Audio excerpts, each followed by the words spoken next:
Okay, welcome to chapter 22. We're going to be covering in this chapter gynecological emergencies. Be sure that you have clocked in to get credit for this lecture. All right, so gynecology, obviously it deals with the diseases and routine care of female reproductive system.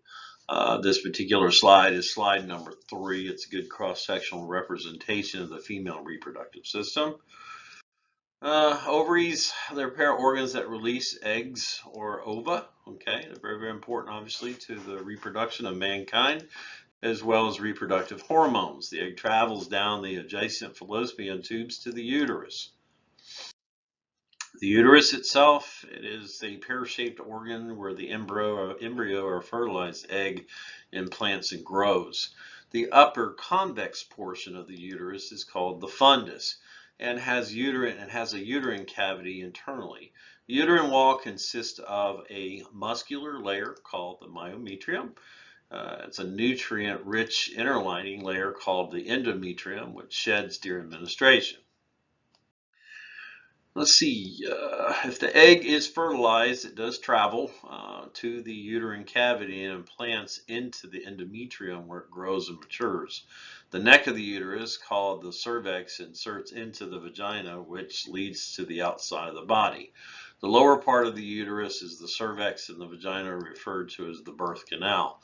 The perineum is the tissue between the vaginal opening and the anus. All right, so this is another diagram of the external genitalia or vulva, the mons pubis, which is a rounded pad of fatty tissue that overlies the symphysis pubis. There is, of course, dark hair. It normally appears in early puberty, becoming more sparser during menopause. You have the labia majora, which is the rounded folds of the external adipose tissue. The labia minora, which is the thinner pink-red folds that extend anteriorly to the clitoris, which is the region of sexual stimulation and arousal. And then urethral meatus, which opens to the area between the clitoris and also the vagina. And then finally the hymen. All right, so the hymen itself, it's a membrane that forms a border around the vaginal orifice, partially enclosing it and protecting it. It ruptures during the first intercourse or may be broken before by trauma or events such as horseback riding, gymnastics, or other sports. Pain and vaginal bleeding usually occurs when the hymen breaks, but it's very minor. All right, so the imperforate hymen is a condition in which the hymen completely covers the vaginal orifice. It may lead to a blocking of menses, acute pain, severe constipation, lower back pain, endometriosis, and other secondary painful effects. They can be caused by childhood sexual abuse. Imperforation results from scarring from digital or penile penetration. All right, so menstruation. Menstruation is the normal discharge of blood, epithelial cells, mucus, and tissue from the uterine cavity. It is also called menses, period, and menstrual cycle. Menarche is the onset of the first menses when a girl reaches childbearing age. And then menopause is a cessation of the ovarian function and of the menstrual cycle. Two phases of the menstrual cycle. You have the ovarian cycle, which includes the follicular phase, which occurs days 1 to 13. The luteal phase, which occurs during days 14 to 28. And then the uterine cycle, which the proliferative phase is days 5 to 14. And the secretory phase is days 14 through 18. Now, the ovarian cycle, that first phase is the follicular phase. And that is that days 1 through 13. And then the second phase, obviously 14 to 28, is pretty well explains the menstruation cycle. Slide 11 of 80. Ovulation occurs when an ovum or egg is released into the ovarian follicle. It usually occurs around 14 days after the start of the previous menstrual period. The endometrium is then prepared to receive the fertilized ovum. If the ovum is not fertilized, menstruation ensues with a discharge of the intrametrial lining. Menstruation lasts about 4 to 6 days with a blood loss of approximately 25 to 65 milliliters. Okay, middle schmers. Some women experience abdominal pain and cramping in the middle of this cycle. This is collectively called Mittelschmerz. Kind of an unusual name. In most cases, the pain is not that severe. It may last only a few minutes or as long as 48 hours. Signs and symptoms include sharp cramping pain in the lower abdomen, localized on one side, beginning around mid-cycle, and history of similar episodes when this occurs. These are often relieved by just simple over-the-counter analgesics. All right, so anorexia. Anorexia is the absence of menses and may occur due to pregnancy, which is the most common cause. Exercise, a drop of body fat below a certain percentage, emotional problems or extreme stress, and then also anorexia nervosa. All right, so patient assessment. Gynecological emergencies are usually associated with one of the more following signs and symptoms, usually vaginal bleeding, abdominal pain or tenderness, vomiting, fever, tachycardia, hypotension. Can these be emergencies? Absolutely, especially if it's infectious or septic in nature. With abdominal pain or tenderness, you could have a significant pelvic inflammatory disease going on that needs to be treated right away. And if it's not treated, the patient could get overly septic and then end up dying because of secondary causes. They also, signs and symptoms occur: diaphoresis, syncope, changes in stool pattern, dyspareunia, which is pain during intercourse, and then also urinary symptoms as well. So you're seeing signs up gynecologic emergencies. You may have blood and bodily fluids, so be prepared for that. If it's something that's related to domestic violence or child abuse, you may end up being required to testify in court. So be aware of that. Make sure that you document everything that you see and everything you've been told, and don't be judgmental at all. Primary assessment, ABCs, provide pain management. Do not pack anything inside the vagina. You can hold direct pressure from the outside, but that's about it.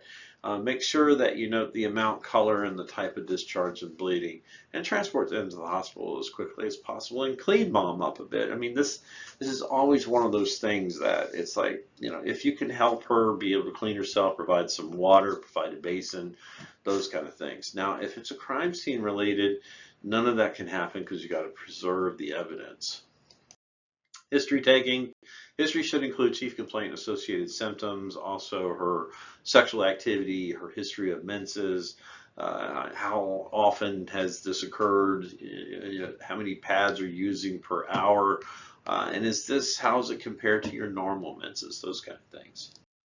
Ask about the date of the last normal cycle, regularity of those cycles, whether the patient has a current pregnancy, number of previous pregnancies, the number of pregnancies that have lasted a term, and then finally the number of miscarriages or abortions. Very good history taking is important with this.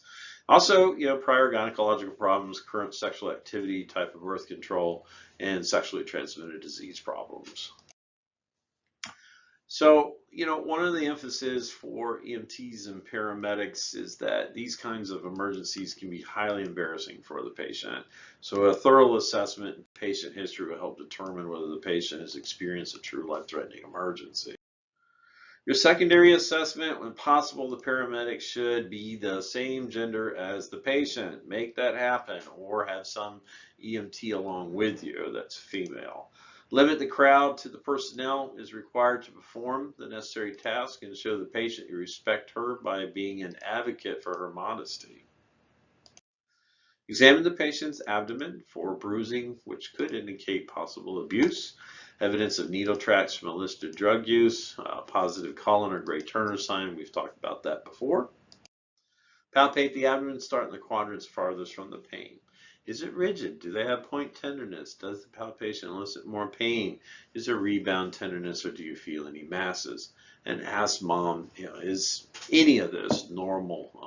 And this is just being aggravated by some infectious problem or something. You just never know. Get all the history you can. Determine vital signs to include pulse, blood pressure, and orthostatic vital signs. Recheck your interventions en route. Note the improvement or decline. Obtain serial vitals, Q every 5 or 15 minutes, and pay attention to the needs of your patient. Right, emergency medical care management is really directed at mitigating any life threats, and these kind of patients it's usually, exsanguinating type of hemorrhage.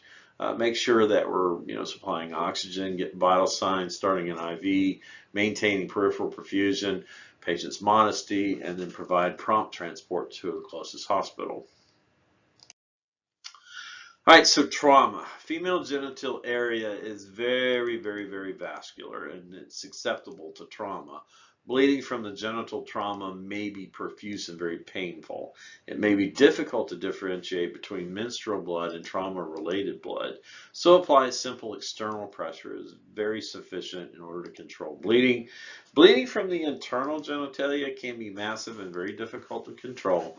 Do not blindly pack the vagina. There's no reason to be there. A woman with an exsanguinating vaginal hemorrhage must be treated as any other patient with exsanguinating hemorrhages. Do not perform any interior vaginal exam. Just, try to stop it from an external standpoint, transport them as quickly as possible. PID, or is pelvic inflammatory disease. It's an infection of the woman's reproductive organ. They have a very distinct shuffle leaning over because their uterus is very inflamed and it hurts. It's often a complication of sexually transmitted disease, but it can occur with other types of infections as well. So, be sympathetic to this. Don't be judgmental and help the lady out and get her to where she needs to be. Disease processes, there's certain things that we need to talk about. Disease process is as follows.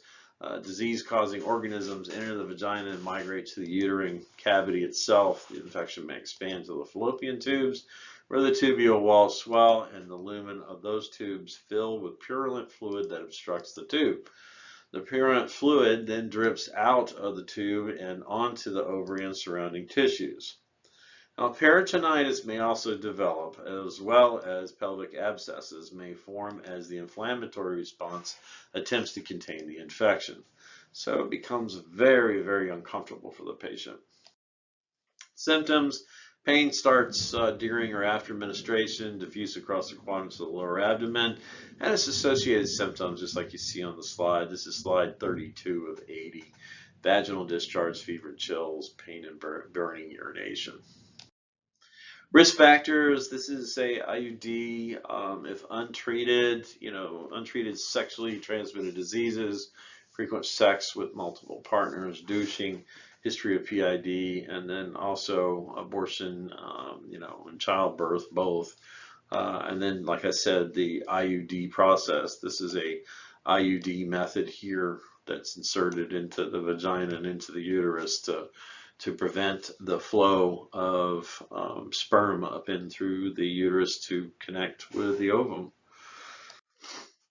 Management: PID generally requires antibiotics, and obviously that's done in the hospital. Pre-hospital care is just really supportive. Help her out, be nice to her, and control her pain. She'll be very happy about that. Bartholian abscesses. They're two small ducts that are just inside the lower vagina that leads to the Bartholian glands. Bartholian glands are primarily the glands that lubricate the vagina so that, sex is more pleasing and obviously more accessible. A cyst may form in one of those ducts and it becomes blocked. And then it causes that duct or gland to swell and it becomes an abscess. Now, if it's only a cyst, the abscess can develop into a cyst or the gland itself becomes infected. If it's usually a cyst, it's very small and easy identifiable. Larger infected cysts can cause vulvar pain and painful lump and then painful intercourse. If a cyst is infected or abscess is present, a physician will need to create a IND incision, it's called an incision and drain the infected gland to relieve the pain for the patient. Vaginitis. All right, so vaginitis is inflammation of the vagina that is caused by an infection. It can also spread upward into the cervix, uterus, fallopian tubes, and ovaries and cause the pelvic inflammatory disease. Common signs and symptoms: it's all of these: itching, irritation, discharge, any unpleasant odors, painful intercourse, and lower abdominal pain. Vaginal yeast infection is a type of vaginitis. Okay, it's one type. Yeast infections are typically caused by the Candida albicans fungus. Yeast are tiny organisms that normally live in small numbers inside the vagina and or on the skin. The normal acidic environment of the vagina keeps the yeast from growing. The yeast population may increase and results ultimately into an infection if the vagina becomes less acidic. Conditions that may alter the acidity or balance of the vagina include use of oral contraceptives, menstruation, pregnancy, some antibiotics, and also use of deodorant, tampons, and vaginal sprays or douches. Also the moisture and irritation which seem to encourage yeast growth as well. Stress from lack of sleep, illness, or also poor diet. Also immunosuppressive diseases such as HIV infection and diabetes. These are symptoms. They're pretty similar to most of your PID types of symptoms. Itching, burning, soreness in the vagina, especially around the vulva, vulvular swelling, possible thick white vaginal discharge, and then pain during sexual intercourse and burning or urination. Vulvovaginitis is inflammation of the external vulva. Patients should be evaluated by a physician, and your symptoms: redness, pain, swelling of discharge, and burning and itching. Not treated, it can lead to infertility, preterm birth, endometriosis, also PID, and increased risk of sexually transmitted diseases. Treatments: antibiotics. Cystitis. All right. Well, cystitis, this is usually caused by bacteria that ascend from the perineum through the genital tract into the urethral opening. Infection is isolated in the bladder. Patients often present with suprapubic pain, cloudy urine, urine frequency, hematuria, and also dysuria as well. Untreated, cystitis may lead to polynephritis, that's polynephritis, or infection of the kidneys. Polynephritis is more serious and patients may be severely ill with fevers, chills, and vomiting. Treatment of cystitis and polynephritis includes antibiotic and pain relief. Okay, ovarian cyst. Ovarian cyst is a fluid-filled sac on or within the ovary. They are common and they developing in both ruptured and also unruptured ovarian follicles. They may be solitary or multiple, unilateral or bilateral. Most ovarian cysts are asymptomatic, generally lasting about 8 to 12 weeks before disappearing on their own without any complications. A cyst may become large enough to cause pelvic discomfort, urinary retention or urinary frequency, or menstrual irregularities. Cysts, they may also rupture. Okay. Symptom and onset is usually gradual, and the patient may report a feeling of heaviness in the pelvis area. Now, an ovarian cyst, when it does rupture, okay, usually it does rupture spontaneously or after a mild abdominal injury, intercourse, or exercise. If the rupture occurs, the patient may have no symptoms, mild symptoms, or severe symptoms. Patients may report a sudden onset of moderate to severe lower abdominal discomfort, which may radiate to the back. If internal bleeding is severe, the patient may experience lightheadedness accompanied by hypotension and tachycardia. Ovarian torsion, kind of like testicular torsion, only this is in the females. It's a twisting of the ovaries such that the blood supply is interrupted. It must be considered if lower abdominal pain is severe or symptoms worsen. It's very common in patients with a history of ovarian cyst. This is a true surgical emergency that can lead to permanent damage to the ovary itself. Acute onset of these kind of patients, pains associated with this condition, usually moderate to severe unilateral pain in the lower abdomen that increases over a period of hours. It could be intermittent, and may radiate to the back, pelvis, or even the thigh. Nausea and vomiting are very common with this. Usually it's tender to palpation, often with a mass. The absence of these findings do not rule out the possibility of ovarian torsion. Pre-hospital treatment for a ruptured ovarian cyst and suspected ovarian torsion, you need to be able to recognize the pain and the problem and the general symptoms, signs and symptoms, and provide quick transport to the hospital. Endometritis, okay, it's a uterine disorder. Endometritis is the inflammation or irritation of the endometrium. It is often associated with a bacterial infection. This is more likely after having a baby or after a miscarriage. Usually the signs and symptoms occur within 36 hours after childbirth or miscarriage. All right, so they also may include the following for symptoms: fever, chills, vomiting, tachycardia, lower abdominal or pelvic pain, okay, and then a foul-smelling discharge as well. Management: provide reassurance, transport in the most comfortable position, treat their nausea, treat that, pain, if they are uncomfortable. Can't say enough about pain management and managing nausea, because if you can, it's going to do a lot better for your patient. All right, so pathophysiology of endometriosis: endometrial tissues grow outside of the uterus. They're usually found on pelvic structures around the uterus, ovarian, fallopian tubes, bowel, or rectum. Many women do not realize that they have endometriosis until they encounter difficulties trying to get pregnant. So then they end up finding out, and it's like, well, what can I do about this? Most common complaint of these kind of patients is pain, and it's generally localized to the lower back, the pelvic region, the abdominal region. Other symptoms could include heavy or prolonged menstrual flow, extremely painful and escalating menstrual cramping, painful intercourse, sensations of rectal pressure or urgency, fatigue, perhaps even leading to a misdiagnosis as chronic fatigue syndrome, and bleeding between periods or premenstrual spotting. Pre-hospital care is based on signs and symptoms. If the patient reports severe pain, provide pain relief. It's okay. Position the patient comfortably. Use dressing or towels as needed.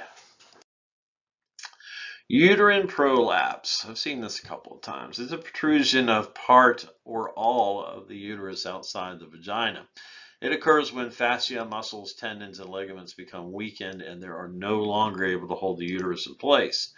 There are several classifications, specifically 3 of them. The first degree is the cervix drops but remains within the vagina.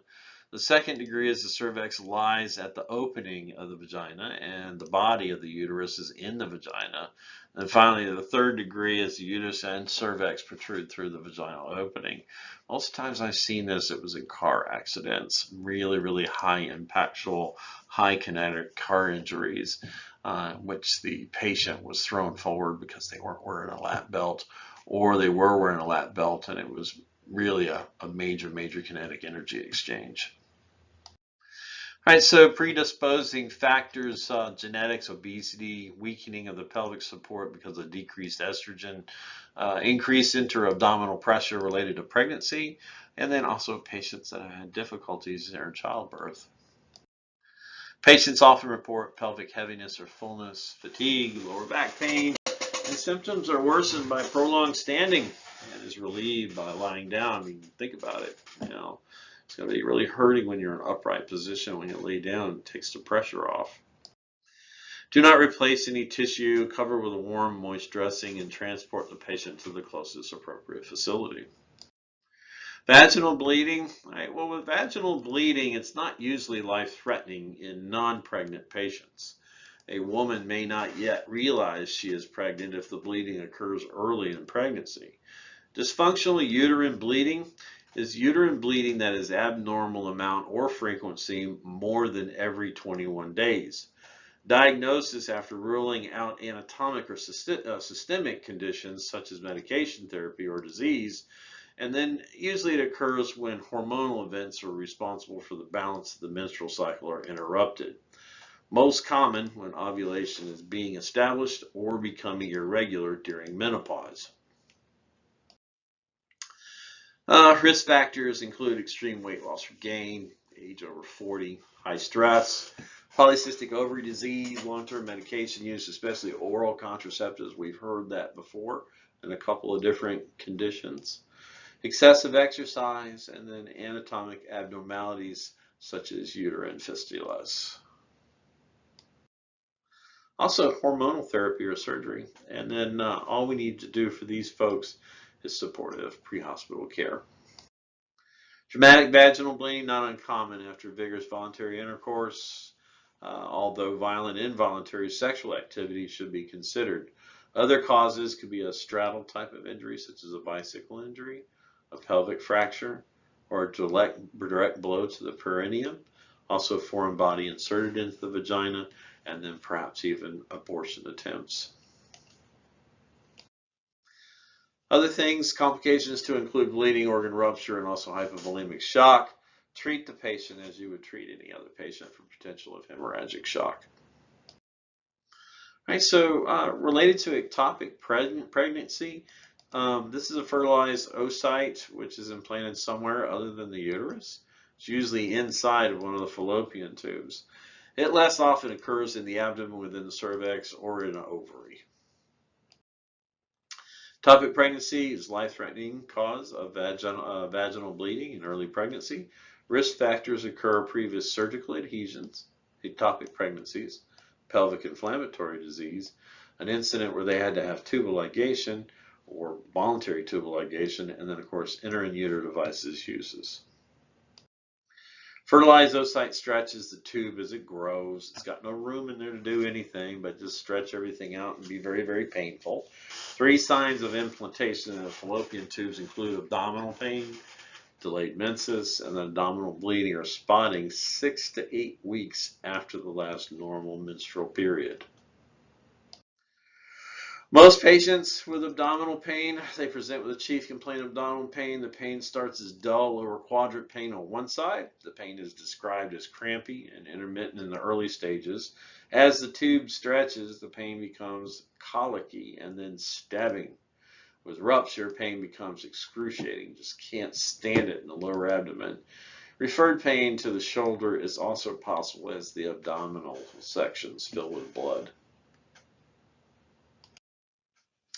Management, airway, keeping left lateral recumbent. Initial IV fluid therapy gets you a large IV bore line in.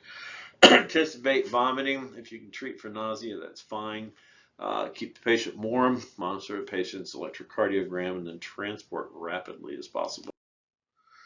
Ectopic pregnancy continued. Notify the hospital, suspected diagnosis, and your ETA, and recheck your vital signs during transport.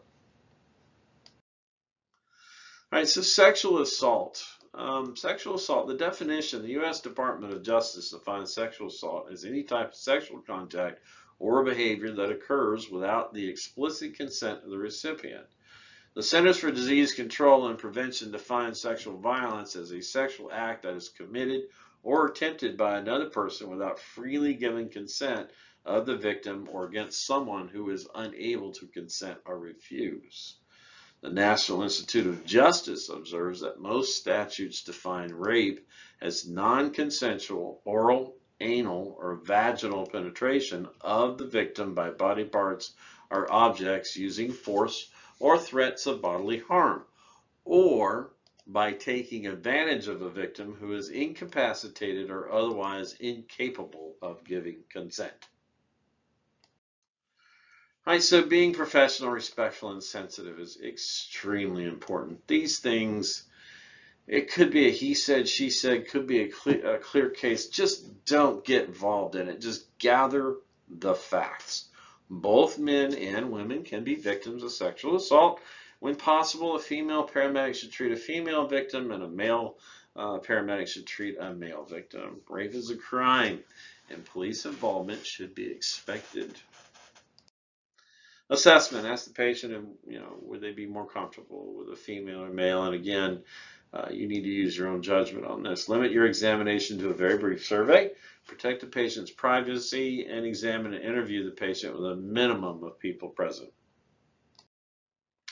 Provide medical treatment and emotional care as needed, and then recognize the signs of date rape or club type of drugs. If the drugs are still in the patient's system, you may see hypertension, bradycardia, difficulty breathing, seizures, coma, and even cardiac arrest. So how do we manage? You have a responsibility to preserve evidence. Whoever has done this needs to pay for their crime. So discourage the patient from doing anything that will possibly destroy or contaminate any evidence whatsoever. You got to respect the patient's feelings, but really work with them as closely as possible until you can get in touch with a local rape crisis center. Most emergency departments these days have a rape nurse or a sexual assault nurse that's there that can take over the gathering of information and the gathering of all of the evidence that needs to be gathered. All right, so record the following observations: the patient's emotional state, the condition of her clothing, and obvious injuries. All right, so intimate partner violence, physical, sexual, or psychological harm by a current or former partner or spouse. This can occur among heterosexual same-sex couples and does not require sexual intimacy. So your priority is safety, yours and your patient's safety. So just keep this in mind, is that this domestic type of violence can happen at any given time. Foreign objects, yes. Sexual practices and vaginal foreign bodies. Foreign objects that's become stuck in the vagina or the anus does occur. Attempts at removal by the patient may result in intense pain or even vaginal bleeding. With this type of call, keep the patient calm, protect their dignity as much as possible, and transport. Don't attempt to remove any foreign object from any of these areas. Just no. Don't let the patient walk. If possible, make sure that you transport them with the utmost care and dignity. Possible assault. Bear in mind that the patient may be an assault victim. Use extreme care and do not move the patient more than necessary to prevent even more internal damage. Fisting involves placing the closed fist and wrist into a body orifice for sexual stimulation. Sometimes organ rupture will happen. It's very likely. Also, you may end up with life-threatening peritonitis as well. Another sexual practice is the insertion of live animals into the vagina. So that's something to be aware of. Do not try to retrieve it. Just make your patient as comfortable as possible and transport and hope the thing don't crawl out in your ambulance. So anyhow, yeah, okay, there we go. I said it. We've had it. Okay. Assessment: maintain your patient's privacy. Inspect the genital area may be necessary. Conduct a thorough patient assessment on these kind of patients. Okay, that is the end of this particular lecture. Let's go ahead and make sure you clock out to get full credit for this video. And thank you for attending. And I'll tell you what, we'll see each other next time. Have a good weekend.